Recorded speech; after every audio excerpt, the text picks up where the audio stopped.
Arrivé à un certain moment, il va falloir qu'on se calme un peu,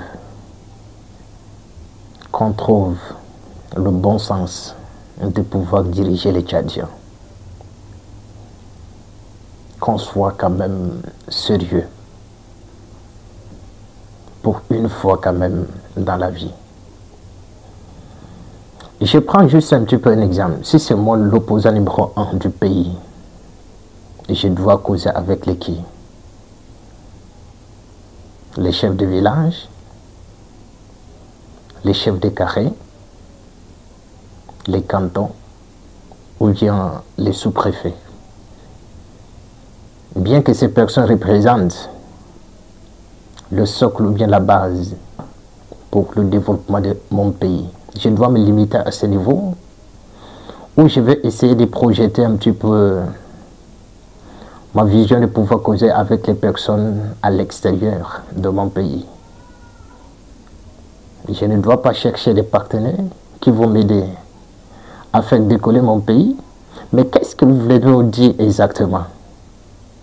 Avec non, on a trouvé une preuve parce qu'il est en train de causer avec le général français, l'ambassadeur français, le chef d'État français, je ne sais pas qui encore.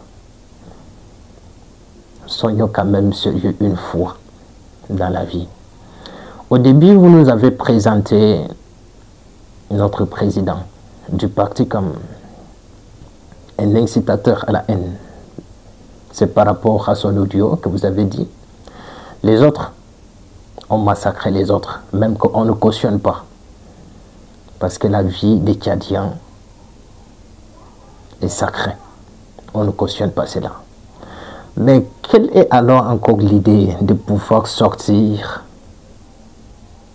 un communiqué pour dire qu'il est en train de causer avec les gens de l'autre côté?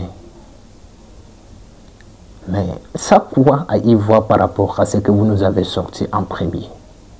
Si vous n'avez pas de preuves, trouvez des compromis, trouvez quelque chose pour pouvoir les libérer. On a besoin de pouvoir faire fonctionner notre parti. On a besoin de pouvoir certainement se réunir, décider quelque chose qui va certainement aider notre pays. Pourquoi vous l'incarcérez sans preuve, sans quelque chose de tangible, sans quelque chose de réel? D'accord, s'il y a des preuves, présentez-nous les preuves et vous les jugez parce qu'il n'est pas au-dessus de la loi.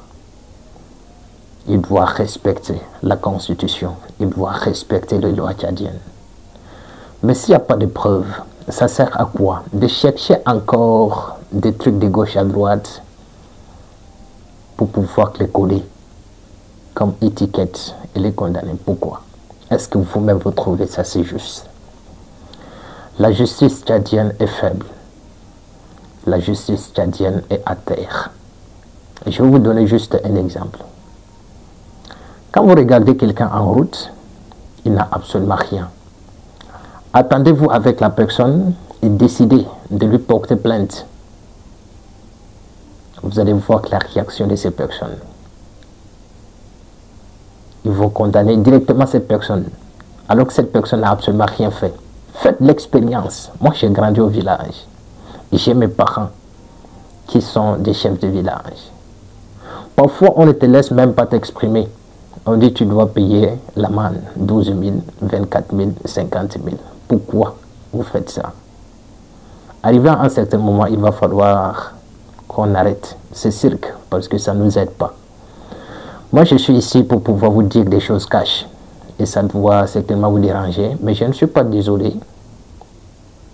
Je veux m'exprimer comme il se doit pour pouvoir faire à ce que le pays puisse avancer.